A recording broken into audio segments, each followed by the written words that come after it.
এরপর রওনা দেয় তার নিজের গন্তব্যের উদ্দেশ্যে। হেলিকপ্টারটা উড়াল দেয় তার সেই নিজ গন্তব্যে। আগন্তুকটির পেছনে বাকি সব গাড়িগুলো একসাথে সারিবদ্ধ হয়ে রাস্তায় ফুল স্পিডে চলছে তাদের নিজ গন্তব্যের উদ্দেশ্যে। যে রাস্তা দিয়ে যাচ্ছে পুরো রাস্তাটা কেঁপে ওঠে। এত গাড়ির স্পিড যা আশেপাশে মানুষের ঘুম মুহূর্তেই ভেঙে গেছে। এতটাই ফুল স্পিডে গাড়ি চালাচ্ছে। হঠাৎ করে শুনশান শান্ত শহরটা অশান্ত হয়ে ওঠে আগন্তুকের তাণ্ডবে। গাড়িগুলো চলে আসে একটা বিশাল বহুল রাজপ্রাসাদের মতো সুন্দর বাড়িতে। বাড়িটার চারপাশে অসংখ্য সিকিউরিটি গার্ড, যা AK-47 স্পাইপার নিয়ে সিকিউরিটি গার্ডগুলো দাঁড়িয়ে রয়েছে বাড়িটির বিভিন্ন প্রান্তে।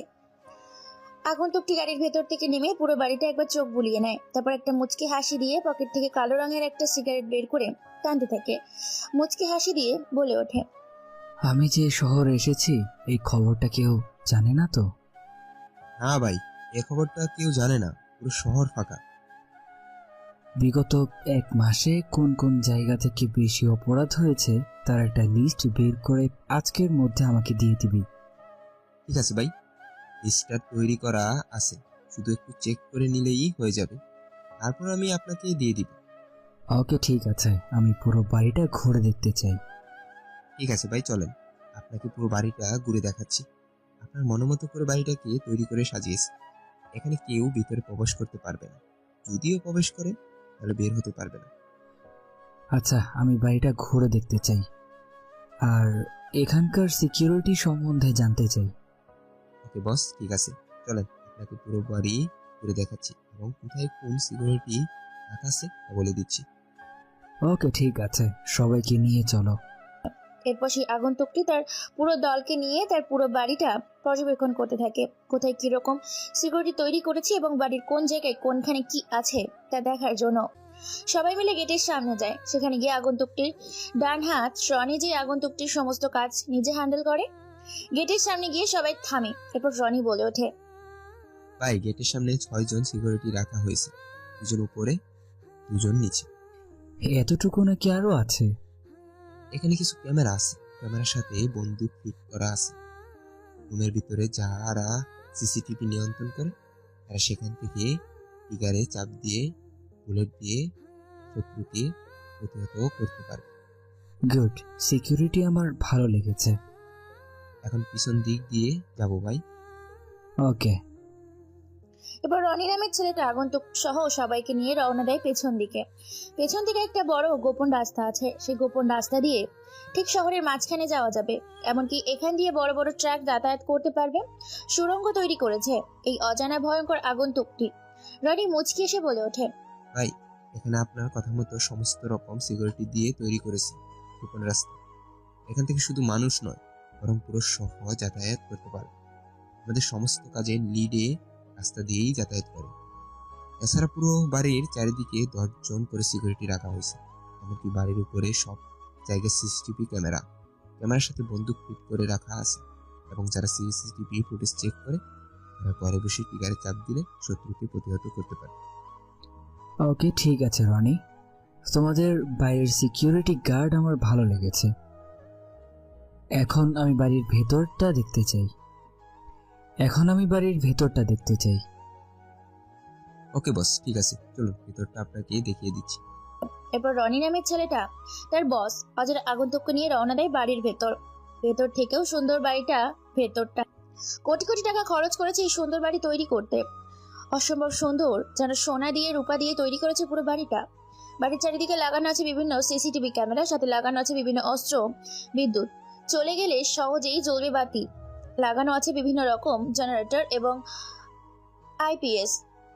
ড্রয়িং রুমটা একটা ফুটবল খেলার মাঠের মতো একটা রুম, যেন সুইমিং পুলের সমান। পুরো বাড়িটা একটা রাজপ্রাসাদের চেয়েও অধিক সুন্দর হয়ে উঠেছে। এক একটা রুম যেন শুধু রুম নয়, ফুটবল খেলার মাঠ। ওর বাড়িতে ঝাড়বাতি মরিচ দিয়ে যেন বাড়িটা এক অপরূপ সাজিয়েছে। যেমন সাজিয়েছিল পৃথিবীর এক বাদশা, যার নাম সাদ্দাত। সাদ্দাত পৃথিবীর একটা বাদশা ছিল। সে নিজে খোদা দাবি করেছিল। সে বলেছিল, আমার এত ধন সম্পদ আছে, আমি কি খোদা হওয়ার যোগ্যতা রাখি না? তাই উজির নাজির বলেছিলেন, সেই মহামান্য আপনি একমাত্র খোদা হওয়ার যোগ্যতা রাখেন। বাদশা সাদ্দাতের এই কথা শুনে একটা জান্নাত তৈরি করেছিলেন এবং সেই জান্নাতে প্রবেশ করতে পারেনি সাদ্দাত। প্রবেশ করার আগেই মৃত্যু হয়েছিল তার। এ যেন সাদ্দাতের জান্নাতের থেকেও অপরূপ সুন্দর করে সাজিয়েছে তার বাড়িটা। বাড়ি থেকে ভীষণ খুশি হয়েছে আগন্তুকটা পুরো বাড়িটা পর্যবেক্ষণ করে নিজের রুমের সামনে যায়। নিজের রুমের সামনে গিয়ে দরজা খুলে রুমের ভেতর প্রবেশ করে। সকলে মিলে নিজের রুমটা যেন সোনা হিরে আর রূপা দিয়ে তৈরি করেছে। পুরো বাড়ির থেকেও এই রুমটা যেন বিশ্বকাপ ফুটবল খেলার থেকেও মতোই। আগন্তুকটা বলে ওঠে, মন দিয়ে শোনো, তোমরা এখন নিজেরা নিজেদের গন্তব্যে নিজেদের কাজ বুঝে নাও। আমি এখন একটু রেস্ট নিব। ওকে বাস, ঠিক আছে। এরপর তারা সবাই চলে যায়। দরজা বন্ধ করে দেয় আগন্তুকটি। এখন থেকে কাপড় চেঞ্জ করে সুইমিং পুলে ঝাঁপ দেয়। হ্যাঁ, তার রুমের ভেতর একটা বিশাল বহুল রং বেরঙের সুইমিং পুল তৈরি করা হয়। সেই সুইমিং পুলে গোসল করতে থাকে আগন্তুকটি। এরপর ফ্রেশ হয়ে খাওয়া দাওয়া করে একটি ঘুম দেয়। পরদিন সকালে আগন্তুকটা ঘুম থেকে উঠে ফ্রেশ হয়ে খাওয়া দাওয়া করে। এমন সময় রনি সেই লিস্টে নিয়ে আসে। আগন্তুকটা বলে ওঠে, শোন, কোন কোন জায়গায় বেশি অপরাধ হয়েছে এবং এই অপরাধগুলোর সৃষ্টি কোথা থেকে সেটা আমাকে খুলে বল। জি ভাই, পুরো ঘটনাটা ভার্সিটি জুড়ে, ভার্সিটি থেকে বিভিন্ন অপরাধ সৃষ্টি হয়েছে। তুই আজকে ভার্সিটিতে অ্যাডমিশনের ব্যবস্থা কর আমার। আমি সহ প্রায় 10 জন ছেলে পেলে যেন অ্যাডমিশন নিতে পারি। ওকে ভাই, আমি সবকিছু ব্যবস্থা আগে থেকেই করে রেখেছি। আপনি চাইলে আজকেই কলেজে যেতে পারেন, অথবা কাউকে যেতে পারেন, অথবা কালকেও যেতে পারেন। তবে ভার্সিটি থেকে সাবধান। ভার্সিটিতে আছে জানা অজানা অনেক রহস্যের কথা। যেমন সেখানে আছে মাফিয়া, এমন গোয়েন্দা, কেউ কেউ আছে যারা গুপ্তচর। আমার থেকে ঠান্ডা মাথায় মাইন্ড গেম খেলতে পারে এমন কেউ এই বাংলার মাটিতে নেই। এই বলে আগন্তুকটা হাসতে থাকে। ও হ্যাঁ, গল্পের শুরুতেই অনেক কথা হয়েছে, চলুন তাহলে পরিচয় পর্ব করে নিয়ে আসি। কে এই আগন্তুকটি, কোথা থেকে এলো হঠাৎ গল্পের শুরুতেই? আগন্তুকটি কে, বা এই বাংলার মাটিতে কি এমন তার উদ্দেশ্য? আগন্তুকটার কেউ না, আগন্তুকটা হচ্ছে দ্য গ্রেট বাদশা দ্য ডন রোহান চৌধুরী। রোহান হচ্ছে পুরো আন্ডারওয়ার্ল্ড জুড়ে একটা আতঙ্ক বললে ভুল হবে, পুরো আগুনের গোলা। বড় বড় আন্ডারওয়ার্ল্ডের ক্রিমিনালগুলো রোহানকে ভয় পায়। দেশের বিভিন্ন দেশগুলোতে রোহানের নাম শুনলেই নিজের গন্তব্য থেকে সরিয়ে নিতে বাধ্য হয়। রোহান দেখতে 6 ফুট 5 ইঞ্চি লম্বায়, যেমন তেমনি স্বাস্থ্যবান, বডি ফিটনেস অসম্ভব সুন্দর, উজ্জ্বল ফর্সা গায়ের রং, বিদেশে থাকায় বিদেশিদের মতো চালচলন এবং হাবভাব। কোটি কোটি টাকার সম্পদ, গাড়ি বাড়ি, ধন সম্পদের মালিক সে। শুধু তার নামটা বড় বড় মাফিয়ারা নয়, নবজাতক শিশুরাও যেন মনে রেখেছে, এতটাই ভয়ঙ্কর ও হিংস্র এই রোহান। রোহান বলে কম, মারে বেশি, বোঝাই কম, কুপায় বেশি। রোহান এখানে আসার একটাই উদ্দেশ্য, সেটা হচ্ছে অপরাধ দমন করে। রোহান বিভিন্ন অপরাধকে দমন করতে রোহান চৌধুরী বলে পরিচিত হয়েছে পুরো বিশ্বের মানুষের সামনে। রোহানকে দেখতে যতটা সুন্দর, তার থেকেও সে ভীষণ ভয়ঙ্কর। রোহান এখানে আসার মূল কারণ হচ্ছে মৃত ব্যক্তিদের লাশকে মাটিতে দাফন না করে বরং লাশ রাখার মর্গে মৃত মেয়েদেরকে রেপ করছে কোনো এক দল, তা নিয়ে ব্যবসা করছে। ভার্সিটি থেকে দিন দিন মেয়েরা গায়েব হয়ে যাচ্ছে। বিভিন্ন জায়গায় ড্রাগস স্মাগলিং বেড়ে গিয়েছে রাস্তায় খুন খারাপি। তাই লন্ডন থেকে ব্যাক করেছে বাংলাদেশের উদ্দেশ্যে এই আগন্তুক, এবং নিজের প্রতি হওয়া অন্যায়ের প্রতিশোধ নিতে এসেছে বাংলাদেশের মাটিতে। রোহানের সাথে ছোটবেলায় একটা ঘটনা ঘটেছিল। রোহানের বাবা মা কেউ নেই এই পৃথিবীতে বেঁচে। ছোটবেলায় কেউ তাদেরকে খুব নৃশংসভাবে মেরে ফেলেছিল রোহানের চোখের সামনে। রোহান তখন ছোট ছিল বলে রোহানকে ছেড়ে দিয়েছে। পরিবেশের সাথে লড়াই করতে করতে বড় হয়ে ওঠে রোহান। রোহান শুধু এখন বড় নয়, বরং আন্ডারওয়ার্ল্ডের বড় একটা মাস্তান হয়েছে। আপাতত এইটুকুই থাক, গল্পের সাথে থাকলে সবটুকুই জানানো হবে। আর হ্যাঁ, যারা নতুন শুনছো তারা অবশ্যই চ্যানেলটিকে সাবস্ক্রাইব করে পাশে থেকো। কুখ্যাত সন্ত্রাসী ও আন্ডারওয়ার্ল্ডের টপ ক্রিমিনাল এবং সন্ত্রাসীদের লিডার বাদশা দ্য ডন রোহান চৌধুরী বলে ওঠে, আমার সাথে কে কে ভার্সিটিতে যাবে তৈরি হয়ে নাও। আর কোন কোন জায়গায় অপরাধ হচ্ছে আজকের রাতে তা আমি মিশনে যাব আমরা। ওকে বাস, ঠিক আছে, সব হয়ে যাবে। ভার্সিটিতে গিয়ে কেউ যেন আমাকে গিয়ে রোহান ভাই না বলে, শুধু রোহান বলে ডাকবে। ওকে ভাই।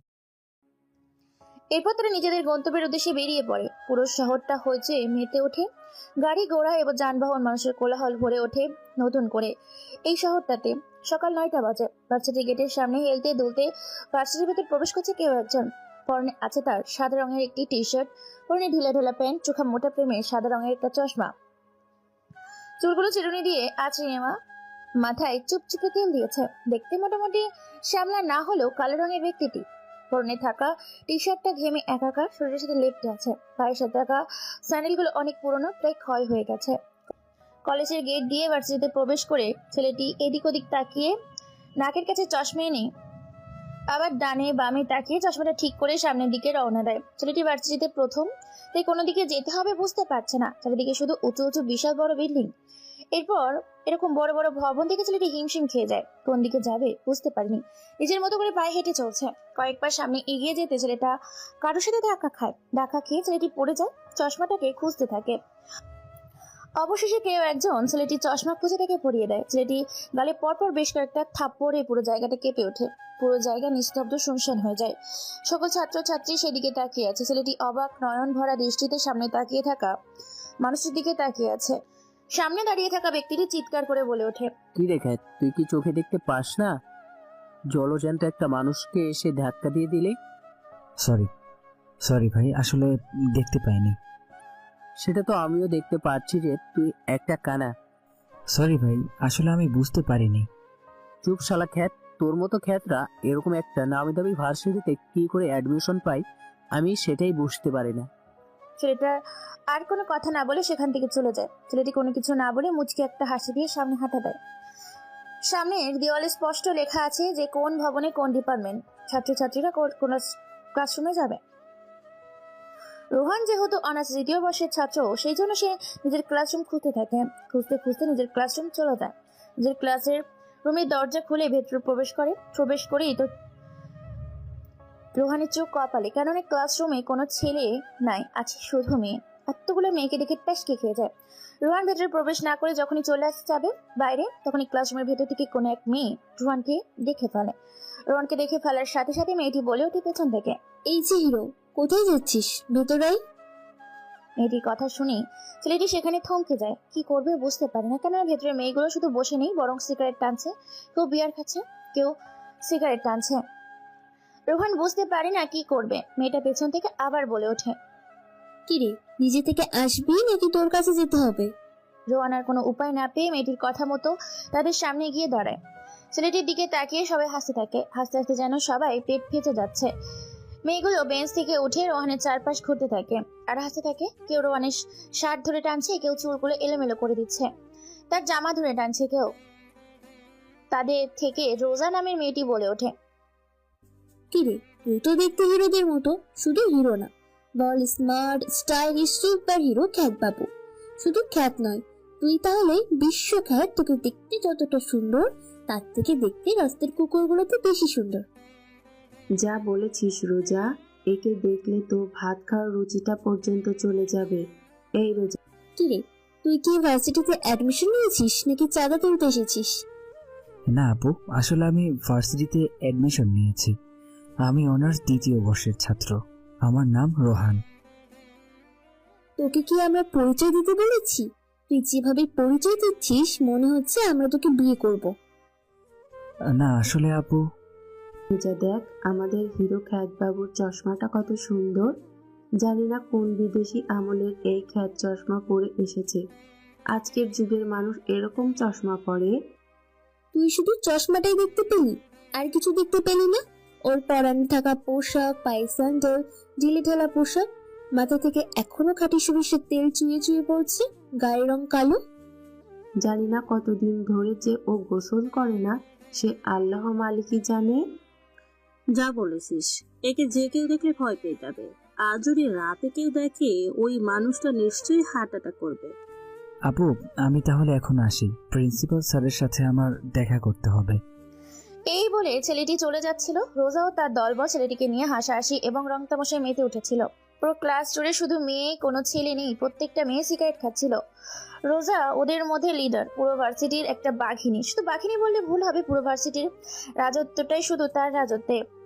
রোজা নামটা শুনলে ছেলেগুলো ভয়ে কোনো কথা না বলে, শুধু ছেলে নয়, শিক্ষকরা পর্যন্ত রোজাকে ভয় পায়। আমাদের গল্পের নায়িকা রোজার পরিচয়টা পরে দিচ্ছি। যখন রোহান চলে আসতে যাবে, তখনই পেছন থেকে রোজা রোহানের শার্টের কলার ধরে টান দেয়। আচমকা টান দেওয়াতে রোহানের শার্টটা পেছন থেকে ছিঁড়ে যায়। সেটার এমন অবস্থা দেখে সবাই হেসে ওঠে। তার থেকেও অবাক হয়ে যায় উপস্থিত থাকা সকলে, কেননা পিঠের খানিকটা অংশ ছিঁড়ে গিয়েছে। পিঠের অংশটা দেখা যাচ্ছে। রোহানের উজ্জ্বল ফর্সা পিঠের গায়ের রং এত সুন্দর, আর উজ্জ্বল ফর্সা ধপধপে গায়ের রং।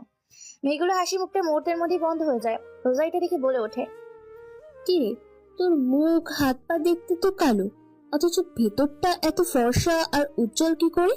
নাকি তুই ভেতরে ক্রিম মাখতেছিস? যা বলেছিস সোজা। আমি জানতাম মানুষ ফর্সা হওয়ার জন্য মুখে ক্রিম মাখে। এই খ্যাত দেখি তার ভেতরটা ফর্সা করার জন্য রাতে মাখতেছে ভেতরে। রোহান কোনো কথা না বলে চুপচাপ দাঁড়িয়ে আছে। রোজা নামের মেয়েটি আবার বলে ওঠে, শোন, তুই এই ভার্সিটিতে ভর্তি হয়েছিস ভালো কথা, আমাকে চিনে রাখ। আমি রোজা, আমার সাথে কখনো ঝামেলা করতে আসিস না। আজকে আমার মুড ভালো আছে, তাই তোকে কোনো কিছু করলাম না, ছেড়ে দিলাম। পুরো ভার্সিটিতে আমার কথা শুধু চলে, কোনো সময় আমার সাথে পাঙ্গা নিতে আসবি না। ঠিক আছে আপু, তাহলে এখন আমি আসি। কিরে, তোর এত বাইরে যাওয়া তারা কিসে?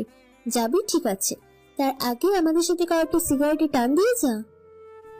আপু আসলে আমি সিগারেট খাই না। তোর মতো টোকাই ছেলেগুলো যে সিগারেট খাই সেটা আমি আগে থেকেই জানি, তাই লজ্জা না পেয়ে আমার মুখে সিগারেটটা তুই খা।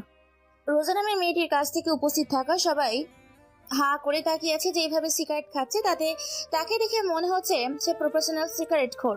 রোহানের সিগারেট খাওয়া স্টাইল দেখে সবাই মুগ্ধ হয়ে সেদিকেই তাকিয়ে আছে। নিকোটিনের ধোঁয়াগুলো আকাশে উড়িয়ে দিয়েছে। রোহানের এইরকম সিগারেট খাওয়া দেখে এবার রোজা বলে ওঠে, কি রে খ্যাত, তোকে তো দেখে প্রফেশনাল সিগারেট খোর মনে হচ্ছে।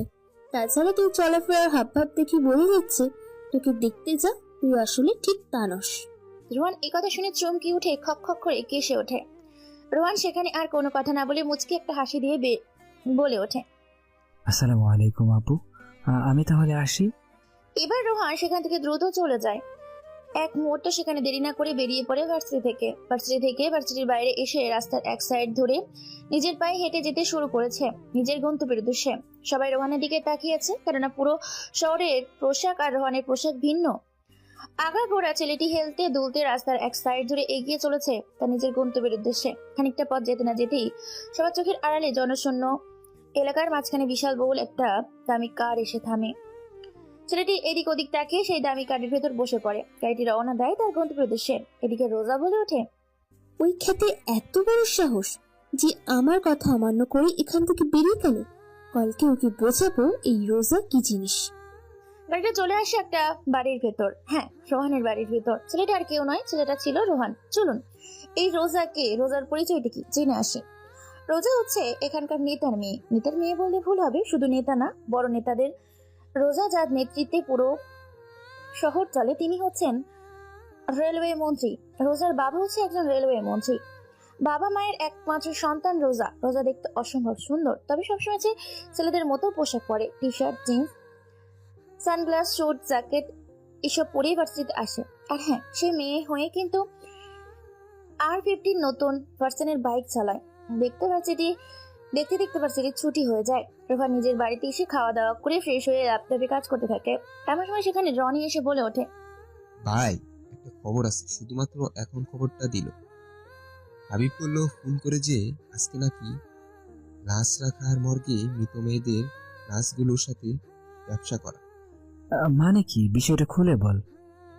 মানে হলো ভাই, ওখানকার যে দায়িত্ব আছে সে মৃত মেয়েদের লাশগুলোকে কিছু টাকার বিনিময়ে বিক্রি করে সেখানকার কিছু মাদকাসক্ত ছেলে পেলের কাছে রাস্তার টুকাই মৃত লাশগুলোকে তারা রেপ করে। কি বলছিস তুই, শিওর তো? জি ভাই, আমি 100% শিওর। কুত্তার বাচ্চাগুলোর আজকে আমি শেষ দিন দেখতে চাই। তাদেরকে আমি আমার নিজের হাতে জবাই করতে চাই। সমস্ত কিছু রেডি কর। হ্যাঁ ভাই, সবকিছু রেডি করা আছে। আমাদের ছেলে পেলে চারদিক দিয়ে ঘিরে রেখেছে ছদ্মবেশে, সম্পূর্ণ এলাকা জুড়ে শুধু আমাদের ছেলে পেলেগুলো। ওকে, ঠিক আছে। এই বলে রোহান কম্পিউটারে আবার কিছু কাজ করে ইমোতে দেখতে দেখতে গভীর রাত পরিণত হয়। রাত 10টা বাজে। পুরো জায়গাটা নিস্তব্ধ আর শুনশান।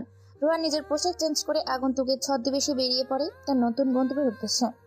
সাদা রঙের টি শার্ট, সাদা রঙের কোট, সাদা প্যান্ট, সাদা কেটস রঙিন, সাদা সানগ্লাস, মাথায় সাদা রঙের ঘড়ি, কপালে রুমাল বাঁধা, হাতে ব্রেসলেট, ডান হাতে সিগারেট, বাম হাতে বন্দুক, গাড়ির ভেতর বসে।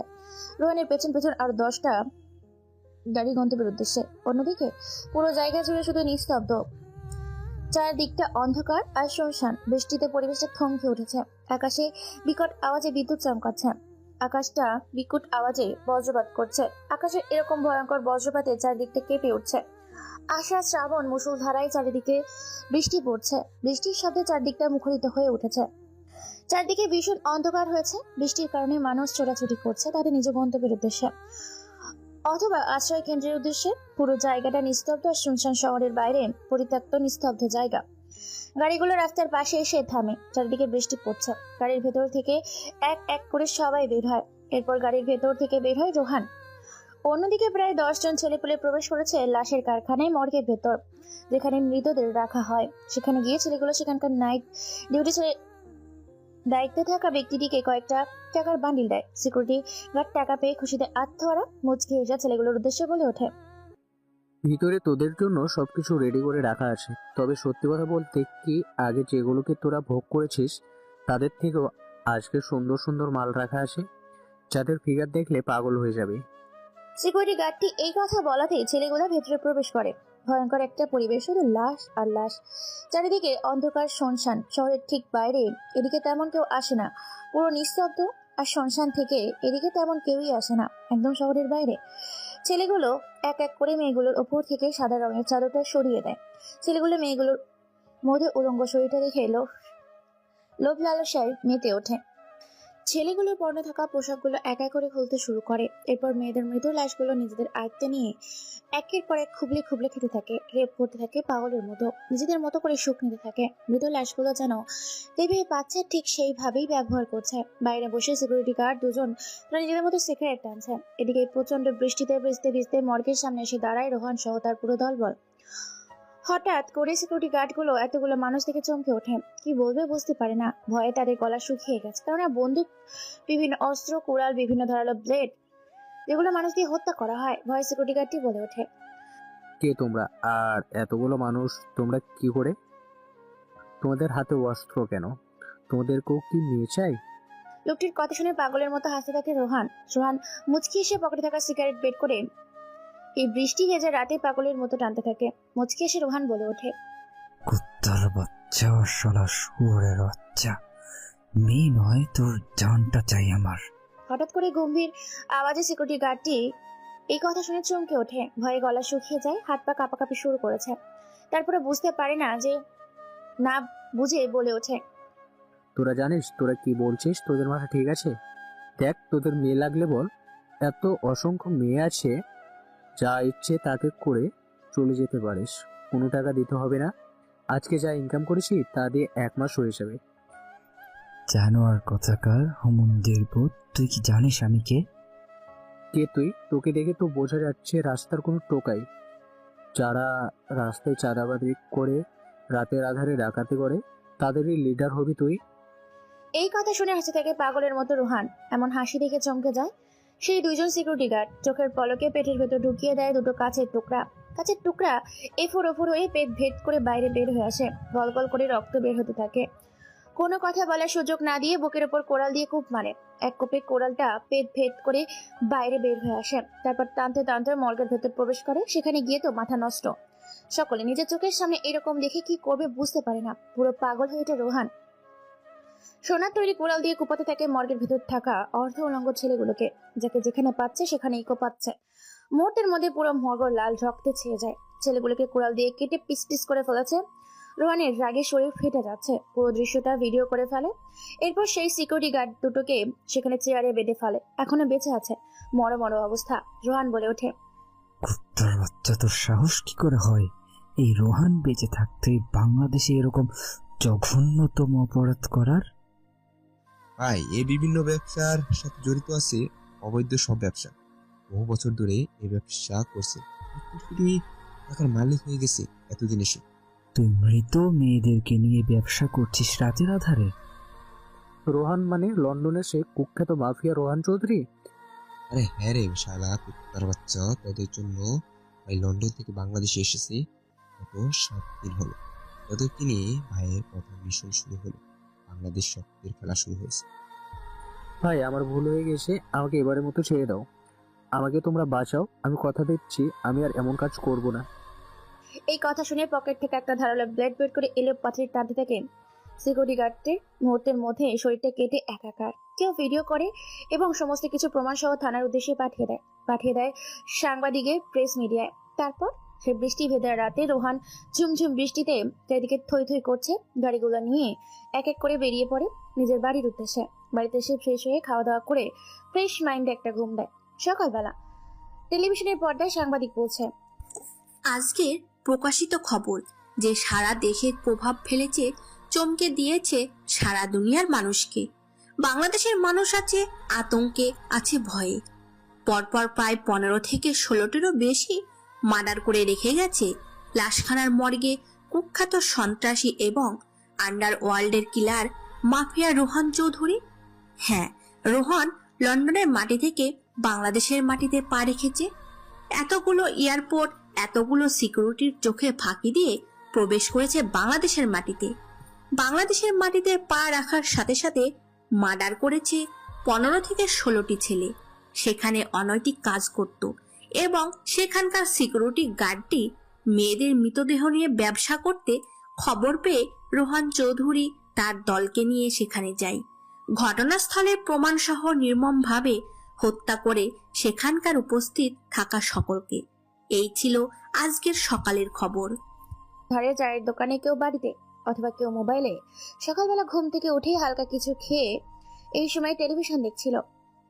আইবিসি নিউজ বাংলায়। এমন সময় হঠাৎ করে রোহান নামটা শুনে চমকে ওঠে। সকালে সোফার ওপর বসে পায়ের ওপর পা দিয়ে কেউ একজন চা খাচ্ছিল। ঘটনাটি শুনে মুখের থেকে খাবার বেরিয়ে গিয়ে ছিটকে পড়ে ফ্লোরে। আতঙ্কে পড়ে যায়, কাঁদতে শুরু করেছে। কি করবে বুঝতে পারে না, কেননা লোকটি জানে রোহান কি জিনিস। মায়েরা তাদের সন্তানকে এই রোহান নাম শুনিয়ে গল্পে ঘুম পাড়ায়, খাওয়ায়, সবকিছু করে। ছোট ছোট বাচ্চারাও যেন বুঝে যায় রোহান আসলে কি জিনিস। বাংলাদেশের মাটিতে রোহান পা রেখেছে। এই খবরটা মুহূর্তের মধ্যে ছড়িয়ে পড়ে বিভিন্ন জায়গায়, টেলিভিশনে, খবরের কাগজে, সংবাদে, বিভিন্ন জায়গায়, এমনকি ছড়িয়ে যায় বাংলাদেশের অন্যতম নেট দুনিয়ায় মানুষের মাধ্যমে। এই খবর দেখছিল রোহান ও তার দলবল। রোহান মুচকি এসে অলরেডি সে রেডি হয়ে বেরিয়ে পড়ে ভার্সিটির উদ্দেশ্যে। আজকেও ঠিক একই পোশাক, গুটি গুটি পায়ে ভার্সিটির গেট দিয়ে প্রবেশ করছে। ভেতরে প্রবেশ করে নিজের ক্লাসরুমে চলে যায়। সেখানে ব্যাগটা রেখে আবার চলে আসে ক্যান্টিনে। ক্যান্টিনে সে বসে আছে। এমন সময় তার সামনে 4-5টা ছেলে আসে। ছেলেগুলো নিজের মধ্যে বলাবলি করছে। এখন ভাই যা করবি এখান থেকে সাবধানে, কারণ ভয়ঙ্কর গডফাদার রোহান চৌধুরী দেশে ফিরেছে। হ্যাঁ, নিউজটা আজকে সকালবেলায় দেখলাম। খুব নৃশংস, ভয়ঙ্কর যন্ত্রণা দিয়ে মেরেছে তাদেরকে। যাই হোক, সাবধানে কাজ করবি যাতে কেউ সন্দেহ না করে। আমি কি বলি জানিস, কিছুদিনের জন্য কাজটা বন্ধ রাখলে ভালো হবে। ছেলেগুলো নিজের মতো করে কথা বলছে। অন্যদিকে কলেজের ভেতর প্রবেশ করে রোজা ও তার দলবল। এমন সময় মাইশা রোহানকে দেখে ফেলে। সাথে সাথে মাইশা বলে ওঠে, এই রোজা দেখ, কালকের খ্যাত ক্যান্টিনে বসে আছে, চল একটু মজা নিয়ে আসি। কোথায়? চল একটু দেখে আসি। দাঁড়া দাঁড়া, এভাবে গেলে মজা পাওয়া যাবে না, অন্যভাবে যেতে হবে। মানে কি করতে চাইছিস তুই? আমার মনে হয় মাইশা কোনো একটা প্ল্যান ভেবেছে। কি করবি তাড়াতাড়ি বল, ক্লাসের সময় হয়ে যাচ্ছে। শোন, ওকে এভাবে র্যাগিং করা যাবে না, ওকে একটা লাভ লেটার দিয়ে পাঠাও। হ্যাঁ, এটা তুই ভালো বলেছিস মাইশা। একটা চিঠি লিখে আমি বা মাইশা গিয়ে ওর হাতে দেব, যাতে তোকে সে দেয়। এরপর যখন ও সেই কাগজটা তোকে দিতে আসবে, তখন হবে আসল মজা। আচ্ছা চল, ঠিক আছে, দেখি ওই খ্যাতকে করে। এরপর তারা সেখানে চলে যায়। গিয়ে চারিদিক দিয়ে রোহানের কাছে বসে। রোহান মাঝখানে। তারা 3জন মিলে চারদিক দিয়ে ঘিরে রাখে। রোহান বুঝতে পারে না হঠাৎ করে তারা কোত্থেকে এলো। রোহান সবাইকে বলে ওঠে, না তেমন কিছু হয়নি, তোকে দেখতে এলাম যে তুই কি করছিস। রোজার কথা শুনে রোহানের খানিকটা খটকা লাগে, সঙ্গে বেশ খানিকটা অবাক হয়েছে। তবে কোনো কিছু বুঝতে না দিয়ে রোহান বলে, ও আচ্ছা, ঠিক আছে আপু, তাহলে আপনারা থাকেন, আমি এখন ক্লাসে যাই। ক্লাসে যাবি মানে? আমরা তোর কাছে এলাম আর তুই চলে যাবি? তুই কি আমাদের ভয় পাচ্ছিস? এত যাবি যাবি কেন করছিস? আমরাও তো যাবো, দাঁড়া। না আপু, আপনারা থাকেন, আমি আসি। এই বলে আর কোনো কথা বলার সুযোগ না দিয়ে বেরিয়ে পড়ে রোহান সেইখান থেকে নিজের ক্লাসরুমের উদ্দেশ্যে। এটা দেখে হো হো করে হেসে ওঠে রোজা ও তার বান্ধবীগুলো। এরপর মাইশা একটা চিঠি লেখে, তারপর চিঠিটা নিয়ে চলে যায় ক্লাসরুমে। সেখানে গিয়ে মায়া বলে ওঠে, এই যে রোহান, এদিকে আয় তো। রোহান কোনো কথা না বলে মায়ের কথা মতো তার কাছে যায়। মায়া বলে ওঠে, এই শোন, আমি একটু বাইরে যাব। মাইশার রোজা ভেতরে আসলে রোজাকে এই কাগজটা দিয়ে দিবি। কাগজটা কিন্তু খুলে দেখবি না। আমি কোনো কাগজ ফাগজ কাউকে দিতে পারবো না। দেখ, তোর সাথে কিন্তু ভালো ব্যবহার করছি, খারাপ হতে আমাদের বাধ্য করিস না। প্রথম দিনের কথা মনে আছে তো? প্রথম দিনের কথা মনে পড়তেই রোহান আর না করে চুপচাপ মায়ের কথা মতো কাগজটা হাতে নেয়। মায়া সেখান থেকে চলে যায়। কিছুক্ষণ পর মাইশা আর রোজা ক্লাসরুমে প্রবেশ করে। রোহান গিয়ে রোজার হাতে কাগজটা দেয় আর বলে ওঠে, আপু, এই কাগজটা আপনার জন্য। এই কাগজটা আপনাকে দিতে বলেছে আপনার বান্ধবী মায়া। ও আচ্ছা, ঠিক আছে, দেখি তো কাগজে কি লিখেছে। তারপর রোহান সেখানে গিয়ে নিজের বেঞ্চে বসে পড়ে। রোজা কাগজটা খুলে পড়তে থাকে। রোজা কাগজটা খুলে পড়ে তো তার মাথা গরম হয়ে যায়, মাথা বিগড়ে যায়, চোখগুলো নীল রক্তবর্ণ ধারণ করেছে। রেগে মেগে একাকার রোজা নিজের বেঞ্চ থেকে উঠে রোহানের সামনে গিয়ে রোহানের শার্টের কলার ধরে পরপর বেশ কয়েকটা থাপ্পড় মারে। তারপর বলে ওঠে, শালা খ্যাত কোথাকার গাইয়া ভূত, তোর সাহস হয় কি করে এই রোজাকে প্রেমের প্রস্তাব দেওয়ার? তুই জানিস এই রোজা কি জিনিস? রোজার স্ট্যাটাস সম্বন্ধে তোর কোনো কিছু ধারণা আছে? তুই জানিস এই ছাগলের পেছনে কতগুলো ছেলে লাইন দিয়ে থাকে? আমার মতন একটা সুন্দরী মেয়ে কিনা তোর মতন একটা গাইয়া কালো ভূতের সাথে বিয়ে করবে, রিলেশন করবে? তুই যে ভাবলি কি করে? তারপর তোর সাহস হয় কি করে আমাকে এরকম চিঠি দেওয়ার? চল, তোকে আজকে বাইরে কি নিয়ে গিয়ে চরম শিক্ষা দিব। বড়লোক বাপের একমাত্র মেয়ে দেখে প্রেম কত তোর উতলে উঠছে, সে আজকে তোকে বোঝাবে এই রোজা কতটা ডেঞ্জারাস। আপু, আমি সত্যি বলছি, আমি কোনো কিছুই লিখিনি। আর এটা আপনার বান্ধবী মায়া আপু আমাকে দিতে বলেছে। চুপ, নিজে অন্যায় করে অন্যের নামে দোষ দিচ্ছিস। একে তো নিজেই চুরি করছিস, তারপর অন্যজনকে চোর বলছিস। আমি সত্যি বলছি, আমি কোনো কিছু করিনি।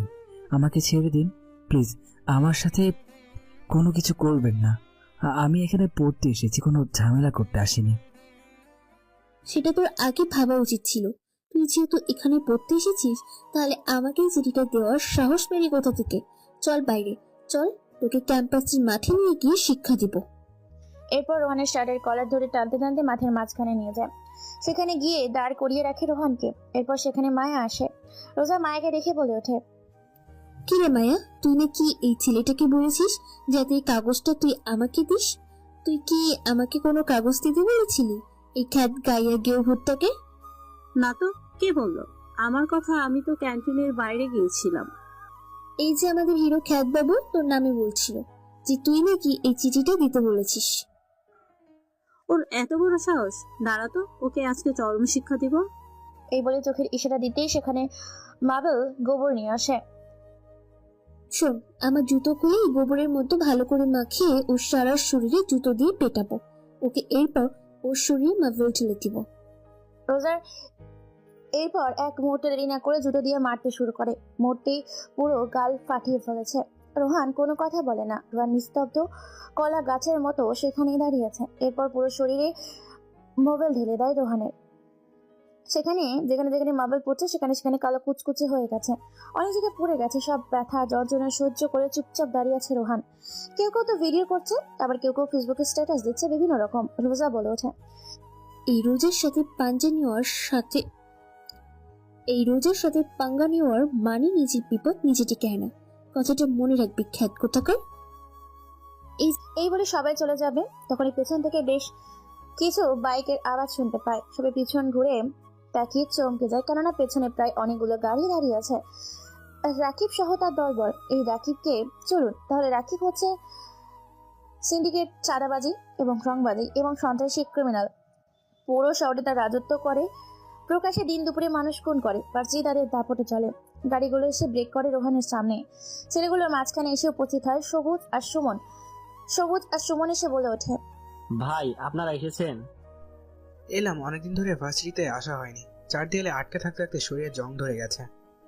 ভাই, আপনি ভার্সিটিতে আসবেন আমাদের একবার জানাবেন না? আপনার জন্য আগে থেকে সব রেডি করে রাখতাম। সবসময় সবকিছু রেডি করে রাখতে হয় না, কিছু কিছু জিনিস আসার পরে রেডি করতে হয়। ঠিক আছে ভাই, চলেন তাহলে ক্যান্টিনে গিয়ে বসি। ক্যান্টিনে তো যাব, কিন্তু এখন না, পরে। তার আগে বল, ভার্সিটিতে এসব কি হচ্ছে? কি আর হবে ভাই, যেটা প্রতিদিন হয়, র্যাগিং আর মারপিট। প্রেম প্রস্তাব দিয়েছিল রোজাকে, তাই রোজা সবার সামনে ওকে র্যাগিং দিচ্ছে। এই কথা শুনে ছেলেটা বাইকের ওপর থেকে নেমে পড়ে, তারপর রোহানের দিকে তাকায়। রাকিব নামের ছেলেটা এরপর একটা সিগারেট বের করে টানতে থাকে, তারপর রোহানের চারদিকে ঘুরতে থাকে। হঠাৎ করে রোহানের গলা চেপে ধরে বলে ওঠে, কি রে, তোর তো দেখি ভালোই সাহস আছে, যে এখানে সবাই কিনা জানে এই রাকিবের একমাত্র প্রিয় ভালোবাসার মানুষ হচ্ছে রোজা, সেখানে তুই কিনা এরকম খ্যাট আনস্পার্ট হয়ে রোজাকে প্রেমের প্রস্তাব দিস? রোহান কোনো কথা বলে না, সবাই হা করে সেদিকে তাকিয়ে আছে। হ্যাঁ, রাকিব রোজাকে পছন্দ করে, আর এই জন্য রোজা রাকিবকে কতবার মেরেছে তার ঠিক নেই। রাকিব বলে ওঠে, কি রে, সিগারেট খাবি? রোহান কোনো কথা না বলে রাকিবের কাছ থেকে একটা সিগারেট নিয়ে টানতে থাকে। রোজা আগে থেকেই জানতো যে রোহান সিগারেট খায়, তাই সবার সামনে প্রকাশ্যে সিগারেট খেতে থাকে। রাকিব বেশ অবাক হয়। রোহান কোনো কিছু বলে ওঠার আগেই রোজা বলে ওঠে, ঠিক আছে, এই রোজা কি জিনিস মনে রাখবি, তোকে ছেড়ে দিলাম, এখান থেকে চলে যা। রোহান মুচকি এসে সেখান থেকে বেরিয়ে পড়ে ভার্সিটির বাইরে। বের হয়ে গাড়িতে করে রওনা দেয়। ভার্সিটি গেটের সামনে এত বড় গাড়িতে চড়তে দেখে রোহানকে মাইশা চমকে যায়। রোহানকে এত বড় গাড়িতে চড়তে দেখে মাইশা গেটের সামনে আস্তে আস্তে গাড়িটা চোখের আড়ালে চলে যায়। বাড়িতে গিয়ে ফ্রেশ হয়ে শরীরের ক্ষত স্থানগুলো সেফটি নিতে থাকে রোহান। রনি এসে বলে ওঠে, ভাই, আমাদের আজকে মিশন হসপিটাল। সেখানে গরিব মানুষেরা চিকিৎসা নিতে গেলে সেখানে গোপনে তাদের বিভিন্ন অঙ্গ প্রত্যঙ্গ কেটে বিক্রি করে দেওয়া হয়, কেউ বুঝতে পারে। সবকিছু তৈরি করতে বল। সন্ধ্যা হতে শুরু করেছে। রোহান ভীষণ রেগে আছে, কারণ রোহান এই বাংলাদেশের প্রথম অপমান হয়েছে। সেখানে লন্ডনে থাকে সবাই রাজা বলে চিনে, সেখানে বাংলাদেশে আসার পর অনেক অত্যাচার সহ্য হয়েছে। সেই সিদ্ধান্ত নিয়েছে মিশনগুলো শেষ করার পর কাঁপিয়ে চলবে এবং চরম শিক্ষা দিবে সে রোজাকে। সময় হয়ে গেছে, সবকিছুর হিসাব এক এক করে বুঝে নেবে, নিজের বাবা মার হত্যার প্রতিশোধ নিবে এখান থেকেই। বাংলাদেশের মাটিতে একবার পা রেখেছে মানে বাংলাদেশের মাটি থেকে উল্টো পাল্টা করে একাকার করে দিবে। এইদিকে মাইশা রোহানকে এরকম একটা লাক্সারি লাল গাড়িতে বসে রেখে তার মাথা কাজ করে না, কি করবে বুঝতে পারে না। অবশ্যই তারা সকল বান্ধবী একটা হোয়াটসঅ্যাপ গ্রুপ কল করে মাইশা কল করে সবাইকে বলে ওঠে, এই রোজা, শোন তোরা, আজকে আমি যা দেখছি বলার বাহিরে। কেন রে, কি হয়েছে? তুই যেভাবে বলছিস মনে হয় মহাভারত অশুদ্ধ হয়ে গেছে। রোজা, তুই চুপ কর তো। মাইশা, কি বলবি দ্রুত বল, আমার আবার আম্মু ডাকতেছে। আমাদের ওই কলেজের খ্যাত রোহানকে আজকে আমরা র্যাগিং দেওয়ার পর সে ভার্সিটি থেকে যখন বের হয়, সে একটা লাল দামি গাড়ির ভেতরে বসেছিল। আমি নিজে তাকে গাড়ির ভেতরে বসতে দেখছি। কি যাকে বলছিস, তোর মাথা ঠিক আছে মাইশা? ওর মতো একটা ফকিনি দামি গাড়িতে করে কোথায় যাবে? তুই নিশ্চয়ই ভুল দেখেছিস। রোজা, তুই দাঁড়া তো, মাইশাকে বলতে দে। আমার মনে হয় সে ছদ্মবেশে আমাদের কলেজে ভর্তি হয়েছে, কেননা তার কথা বলার হাব ভাব, তাকে আমার এত অত্যাচার করি সে কোনো প্রতিবাদ করে না, অথচ আমি আজকে নিজে দেখছি তাকে ভার্সিটির বাইরে দামি গাড়ি করে যেতে। ওকে ঠিক আছে, কালকে ওকে আমরা ফলো করব। যদি তোর কথা সত্যি হয় তাহলে ওকে আচ্ছা করে শিক্ষা দেব। কথা না বলে এক এক করে ফোন কেটে দেয়। এদিকে সন্ধ্যা পেরিয়ে রাত 9টা বাজে। এক এক করে ছদ্মবেশে হসপিটালের ভেতর প্রবেশ করে রোহান তার পুরো দলবল। প্রায় 100 জন ছেলে পেলের ভেতর প্রবেশ করে। এক একটা রুমে প্রবেশ করছে 5 জন করে ছেলে। কোন কক্ষে কোন রুমে অবৈধ কাজ চলছে তা দেখার জন্য তারা দলবদ্ধ হয়ে ভাগ হয়ে যায়। পুরো হসপিটাল ঘুরে দেখতে থাকে। এক এক জায়গায় এক এক রকম ভাবে কাজ হচ্ছে। একদিকে হসপিটাল শেষ প্রান্তে ডাক্তারের কেবিনের সামনে এসে থমকে যায় রোহান, রনি ও আরো কিছু ছেলের কথা ভেসে আসে। বাড়ি থেকে শোনো শিখা, গত 1 মাসে কিন্তু অ্যাকাউন্টে 1 কোটি টাকারও বেশি জমা হয়ে গেছে। টোটাল 100 কোটি টাকা আমাদের কাছে এখন আছে। স্যার, আমার মনে হয় আমাদের এসি সিক্রেট ব্যবসাটা বন্ধ করে দেওয়া উচিত। কেননা শহরে আপনি শুনেছেন যে রোহান চৌধুরী ব্যাক করেছে বাংলাদেশের মাটিতে। তাতে কি হয়েছে? সে তার কাজ করবে আর আমরা আমাদের কাজ করব। দেখো, এই ধান্দা বন্ধ করা যাবে না। এই মাসে কমপক্ষে আরো 1 কোটি টাকা যে করে হোক ইনকাম করতে হবে। স্যার, আপনি হয়তো ওই রোহানকে চেনেন না। ওই রোহান শুধু মাফিয়া না, বরং হিংস্র হায়না। সে অপরাধের গন্ধ শুকে হাজির হয়ে যায় অপরাধীর কাছে। আমাদের কাছে আসলে ও কোনো কিছু করতে পারবে না, কেননা আমি আগে থেকে সব ব্যবস্থা করে রেখেছি। সরকারকে লক্ষ লক্ষ টাকা দেয়, মাসে মাসে সরকার আমাকে অবশ্যই সাপোর্ট দিবে। স্যার, আমার মনে হয় কাজটা বন্ধ রাখা উচিত। আমার ভয় করছে। আমার মনে হয় সে আমাদের হসপিটালের ব্যাপারে জানে, কেননা তার লোক সবসময় আশেপাশে ঘুরে বেড়ায়। সমস্ত কথা শুনছে রোহান ও তার দলবল। ডাক্তার বলে ওঠে, যা হবে সেটা পরে দেখা যাবে। চলো তো আমার বেডরুমে এখন একটু ফুর্তি করি। কিন্তু স্যার, ব্যাপারটা তো বুঝুন। কেন জানি না আমার এখানে ভয় করছে। ডাক্তার শিখার কোনো কথা না শুনলে শিখাকে কল করে নিয়ে চলে যায় তার বেডরুমে। সেখানে গিয়ে খাটের উপর শুয়ে দেয়। রোমান্সে মেতে ওঠে। রোহান ও তার দলবল এই সব মুচকি হাসি দেয়। তারাও সাথে পেছন থেকে কেবিনে প্রবেশ করে। সুপার থপ করে বসে পড়ে। একজন মানুষকে হুট করে ভেতরে ঢুকতে দেখে চমকে ওঠে তারা দুইজন। রোহান তাদেরকে এইভাবে চমকে যেতে দেখে বলে ওঠে মুচকি এসে, এভাবে চমকে গেলে চলবে? যেটা করছিলি সেটা কর, আমরা এখান থেকে বসে দেখছি সিনেমা। এই কথা শুনে তারা ভয়ে কাঁদতে থাকে।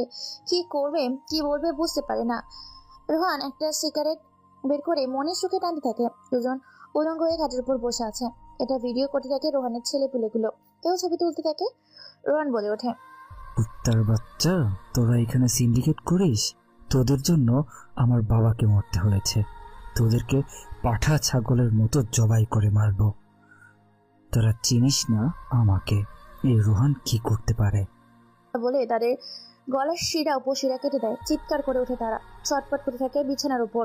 এরপর সিগারেট জ্বালিয়ে তাদের দুজনের চোখ জ্বালিয়ে দেয়। এরপর ব্লেড দিয়ে তাদের বিভিন্ন স্তন কেটে ফেলে, টুকরো টুকরো করে ফেলে। শরীরটাকে ছটপট করতে থাকে তারা। সেখানে রক্তে রক্তাক্ত হয়ে যায়। বিভিন্ন ব্যাংক অ্যাকাউন্ট এবং ফিঙ্গারপ্রিন্ট নিয়ে সমস্ত কিছু নিজেদের নামে করে সেখান থেকে বেরিয়ে পড়ে। যাওয়ার আগে পুলিশকে ফোন করে দেয়। পুলিশ সহ সাংবাদিক চারিদিক দিয়ে ঘিরে ফেলে। পুরো শহর হইচই পড়ে যায় মুহূর্তের মধ্যে। ঘটনাটি চারিদিকে ছড়িয়ে পড়ে। হইচই পড়ে যায় চারিদিকে। সাংবাদিকরা একের পর এক খবর প্রচার করতে থাকে। দলে দলে মানুষ ভেঙে আসতে থাকে হসপিটালে। বিভিন্ন রকম প্রমাণ সহ সাংবাদিক একের পর এক খবর প্রচার করছে টেলিভিশনের পর্দায়। আজকের তাজা খবর, রাতের খবর, রাতের সংবাদে আমি একের পর এক তথ্য ফাঁস করছি। রাতের আধারে অগোচরে গরিব দুঃখী মানুষের বিভিন্ন অঙ্গ প্রত্যঙ্গ বিক্রি করে কোটি কোটি টাকার পাহাড় তৈরি করেছে। খবর পেয়ে লন্ডন থেকে ফেরত আসছে কুখ্যাত সন্ত্রাসী এবং আন্ডারওয়ার্ল্ডের don mafia the godfather Rohan Chowdhury. হসপিটালে তার গ্যাংকে নিয়ে এসে নির্মমভাবে হত্যা করে রেখে গেছে ডাক্তার সহ শিখাকে। টুকরো টুকরো করে ফেলে রেখে গেছেন বিছানার উপরে। পরনে তাদের কোনো কাপড় নেই। আরো খবর জানাচ্ছি আপনাদেরকে। পুলিশ নিজের মতো করে তদন্ত করতে থাকে। সাংবাদিক নিজের মতো করে খবর ছাপাতে থাকে। টেলিভিশনের পর্দায় এক করে অসংখ্য মানুষ ভিড় জমিয়ে এই খুনটা দেখার জন্য। পুলিশ বুঝতে পারে না কোথা থেকে আসে রোহন চৌধুরী। বাংলাদেশি পুলিশ ধরতে পারে না, কারণ বিদেশি দেশগুলোর থেকে কঠিন গভীর সম্পর্ক আছে এই রোহন চৌধুরী। যদি বাংলাদেশের পুলিশ রোহানকে গ্রেপ্তার করে, তাহলে বাইরের দেশগুলো থেকে বাংলাদেশে যে সুযোগ সুবিধা পেত সেটা বন্ধ হয়ে যাবে। বাড়িতে এসে সাথে সাথে রোহান কয়েকটা ছবি বের করে রনির হাতে নেয় আর বলে ওঠে, রনি, এই মেয়েটার সম্বন্ধে খোঁজ খবর নেই। এর বাবা কি করে সবকিছু আমাকে সকল তথ্য দিবি। ঠিক আছে ভাই, হয়ে যাবে, কাজ কোনো সমস্যা নেই। আরে শোন, কালকে ভার্সিটিতে নতুন একটা ছেলে প্রবেশ করেছে। ছেলেটাকে দেখে ভার্সিটির সবাই ভয় পেয়েছিল। আমি ছেলেটার সম্বন্ধে বিস্তারিত জানতে চাই। দ্রুত খবর নেই ভাই। সব খবর একদিনের মধ্যে আপনি পেয়ে যাবেন, সময় দেন। শোন, হাতে একদম সময় নেই। লন্ডন থেকে আমার কল এসেছে। আমার কোম্পানিতে জয়েন করতে হবে। সেখানে আমার কোম্পানিতে কিছু অবৈধ জিনিস ধরা পড়েছে। দ্রুত আমাকে লন্ডনে ব্যাক করতে হবে। ওকে ভাই, তাহলে আমরা 12 ঘন্টার মধ্যে সমস্ত কিছু বের করছি। রোহান কোনো কথা না বলে চুপচাপ শুয়ে আছে। যোগ দেয় অতীতে 10 বছর আগের কথা। রোহানের বাবা এখানকার একজন স্বেচ্ছাসেবক রেলমন্ত্রী ছিলেন। টাকা পয়সা ধন সম্পদ কোনো কিছুর অভাব ছিল না রোহানের বাবা। একজন ভালো মানুষ ছিল, সাথে বিজনেসম্যান, এমনকি গরিব দুঃখী মানুষের সেবা দিত। হঠাৎ একদিন এক দল লোক তার বাড়ির ভিতর প্রবেশ করে বলে ওঠে, রেলমন্ত্রী সাহেব, ভালো আছেন তো? বিনা নিমন্ত্রণে আপনার বাড়িতে চলে এলাম কিছু কাজে। হ্যাঁ, ভালো আছি। আর কি বলবেন বলেন। তেমন কিছু না, আমার কয়েকটা কাজ আছে, সেগুলো আপনি করে দেবেন। আপনার ট্রেনের মাধ্যমে আমার কিছু জিনিস বিদেশে পাচার করা লাগবে। প্রয়োজনে আপনি যত কোটি টাকা চাবেন দেওয়া হবে। মানে আপনি এসব কি বলছেন? হ্যাঁ, আমি যা বলছি একদম ঠিক বলছি। যত কোটি টাকা লাগবে আমি দিতে রাজি আছি। শুধু আপনি আমার জিনিসগুলো বিদেশে পাচার করে দেবেন। আপনার ট্রেন দিয়ে আমি বিদেশে নিয়ে যাব। আপনি ভুল তথ্য নিয়ে ভুল সময়ে ভুল বাড়িতে এসেছেন এবং ভুল মানুষের কাছে এসেছেন। আমার এখানে যত কোটি কোটি টাকা দেখছেন সব আমার হালাল পথে আয় করা। শুধু শুধু আপনারা কিছু বেহালাল টাকার জন্য আমি আমার ঈমান নষ্ট করতে পারবো না। 100 কোটি টাকা দিতে রাজি আছি, ভেবে দেখুন। পৃথিবীর সমস্ত মূল্যবান ধনসম্পদ যদি এক পাল্লায় রাখা হয় আর অপর পাল্লায় যদি আমার নবীজের দেওয়া সেই শিক্ষা রাখা হয়, আমি শিক্ষাকে গ্রহণ করতে রাজি আছি, কিন্তু পৃথিবীর ধন সম্পদ নয়। তাই অহেতুক কথা বলে আমাকে বিরক্ত করবেন না, নয়তো পুলিশকে ডাকতে বাধ্য হব। আপনি এখান থেকে বেরিয়ে যান। আরে মন্ত্রী, তুই কিন্তু কাজটা ভালো করলি না। তুই আমাকে চিনিস না রে, একদম তোকে কোপাই ফেলবো। মন্ত্রী সাহেব আর কোনো কথা না বলে নিজের রুমে চলে যায়। একদল মানুষ অর্থাৎ তরিকুলের গ্যাং সেখান থেকে বেরিয়ে যায়। তরিকুল অফার দিয়েছিল রেড মন্ত্রী রোহানের বাপকে, কিন্তু রোহানের বাপ একজন ইমানদার মানুষ, সেটাই রাজি হয় নাই। অন্যদিকে তরিকুল রেগে মেগে একাকার। তার কথাই প্রথম কেউ অমান্য করেছে। রাত 10টা বাজে। রোহান সহ তার বাবা মা রাত 10টায় ডাইনিং টেবিলে ডিনার করছে। এমন সময় হঠাৎ করে দরজা ভেঙে কয়েকজন মুখোশধারী লোক ভেতরে প্রবেশ করে, যাদের মুখে ছিল কালো মাস্ক। কোনো কথা ছাড়াই রোহানের বাবা মাকে নির্মমভাবে রক্তাক্ত করে মেরে সেখানে খণ্ড খণ্ড করে ফেলে চলে যায়। রোহানকে মেরে ফেলতো। রোহান ছোট ছিল বলে রোহানের গায়ে হাত দেয়নি। রোহান তখন ছোট কি কবে বুঝতে পারে না। বিদেশে তার চাচা আছে লন্ডনে। তার চাচার খবর পেয়ে লন্ডন থেকে বাংলাদেশে আসে। ভাইয়ের দাফন কাফন করে ভাতিজাকে নিয়ে চলে যায় লন্ডন। সেখানে গিয়ে ভাতিজাকে সুশিক্ষিত করায় সুশিক্ষিত হয়, একজন বিজনেসম্যান হয় রোহান। বিজনেস হওয়ার পাশাপাশি একজন কুখ্যাত সন্ত্রাসী এবং আন্ডারওয়ার্ল্ডের godfather, the terrorist super killer Rohan Chowdhury নামে সেলিব্রিটি বিখ্যাত হয়ে যায়। নিজের বাবা মার খুনের প্রতিশোধ নিতে দেশে ফিরে এসেছে রোহান। রোহান ভাবছে আর শুয়ে আছে। এমন সময় ফোনটা বেজে ওঠে। রোহান ফোনটা রিসিভ করতেই ফোনের ওপাশ থেকে রকি বলে ওঠে, ভাই, আপনার কথা মতো সকল তথ্য বের করেছি। এটার নাম রোজা। বাবা রেলমন্ত্রী, বাবা মায়ের একমাত্র সন্তান রোজা। পুরো শহরে শুধু এই একটাই সুন্দরী, আর সেটা হচ্ছে সাথী। বাবা সৎ ও ভালো একজন ব্যক্তি, গরিব দুঃখী মানুষের পাশে থাকে। এখনো পর্যন্ত কোনো খারাপ রেকর্ড পাওয়া যায়নি। বাপ ভালো, কিন্তু শালার মেয়ে ভালো না। শোন, কালকে আমি ভার্সিটিতে যাব আর ফাইনাল খেলা সেখানে খেলবো। শেষ। হ্যাঁ ভাই, ভার্সিটি থেকে খেলাটা শেষ হয়ে যাবে, কারণ আমাদের 2টা মিশন সাকসেস হয়ে গেছে। এখন শুধু আছে শেষ মিশনটা নিশ্চয়ই ভার্সিটি, তাই না? হ্যাঁ ভাই, শেষ মিশনটা আমাদের ভার্সিটি থেকে। রাকিব তার দলবলকে মেরে ফেললেই বাংলাদেশের আপাতত 3টি সমস্যার শেষ। ওকে, ঠিক আছে। এইভাবে ঘুমিয়ে যায় রোহান ও তার দলবল। পরদিন সকালে ঘুম থেকে উঠে রেডি হয়ে খাওয়া দাওয়া করে ভার্সিটির উদ্দেশ্যে রওনা দেয়। আজকে রোহানের পরনে আছে অবাক করা সব পোশাক। ভার্সিটি গেলেই বুঝতে পারবেন। ভার্সিটির সামনে এসে 5-5টা গাড়ি থামে। গাড়িগুলোর ভেতর থেকে বের হয়ে আসে রোহান। রোহানকে দেখে সবাই অবাক হয়ে যায়, কেননা রোহানের পরে আছে চাকচিক্য পোশাক। সাদা কেটস, সাদা প্যান্ট, সাদা টি শার্ট, সাদা জ্যাকেট, সাদা সানগ্লাস, সব ম্যাচিং করা উজ্জ্বল ফর্সা গায়ের রং। হিরো সুপারস্টার হিরোদের হার মানিয়ে প্রথম কাতারে যেন রোহান। রোহানকে দেখে সবাই এক দৃষ্টিতে রোহানের দিকে তাকিয়ে আছে। কেউ কোনো কথা বলে না, চিনতে পারেনি রোহানকে। সবাই সেদিকে অবাক চোখেই তাকিয়ে আছে। রোহান নিজের পরনে থাকা চশমাটা ঠিক করে ভার্সিটির ভেতর প্রবেশ করে। পরনে থাকা চশমাটা খুলে পকেটে নেয়। পেছনে কেউ নেই। রোহান একাই পায়ে হেঁটে নিজের ক্লাসরুমের উদ্দেশ্যে যেতে থাকে। এমন সময় পেছন থেকে রাকিব ডাক দিয়ে বলে ওঠে, এই যে হিরো, এভাবে হিরো হয়ে কোথায় আসিস? এই ভার্সিটিতে একমাত্র আমি হিরো, আমার উপরে কোনো হিরো থাকবে না। কোথাও লেখা আছে নাকি রে যে ভার্সিটিতে হিরো হয়ে আসা যাবে না? লেখার প্রয়োজন হয় না। রাকিব ভাই যেটা বলে সেটাই ভার্সিটি হয়, এবং হচ্ছে, চলবেও চলছে। এখন থেকে আর সেটা হবে না। রোজা সহ রোজার সকল বান্ধবী চমকে গেছে, কেননা এই প্রথম কোনো ছেলে রাকিবের সামনে মুখে মুখে তর্ক করছে। অবাক হয়েছে, ভাবতে লাগে, গণনা করতে থাকে। অবশেষে মায়েশা চিৎকার করে বলে ওঠে, আরে এটা তো ওই খ্যাত রোহান, যাকে আমরা গতকাল র্যাগিং করলাম রে। এ তো সেই রোহান। তুই কি পাগল হয়েছিস? কোথায় ওই খ্যাত রোহান আর কোথায় এই ছেলেটা? আকাশ পাতাল পার্থক্য। দেখ রোহান তো দেখতে চেহারা, শুধু পোশাকটা পাল্টেছে, মুখের কালো রংটা তুলে দিয়েছে। তোর মাথা ঠিক নেই, এই জন্য আবল তাবল বকছিস। দাঁড়া, শেষ পর্যন্ত দেখি এই ছেলে কি করে। তারপর রাকিব বলে ওঠে, শোন, এই কলেজে শুধু আমার কথা চলে, যদি আমার কথার অবাধ্য হোস তাহলে তোর ডেড বডিটা এখানে ফেলে দেবো।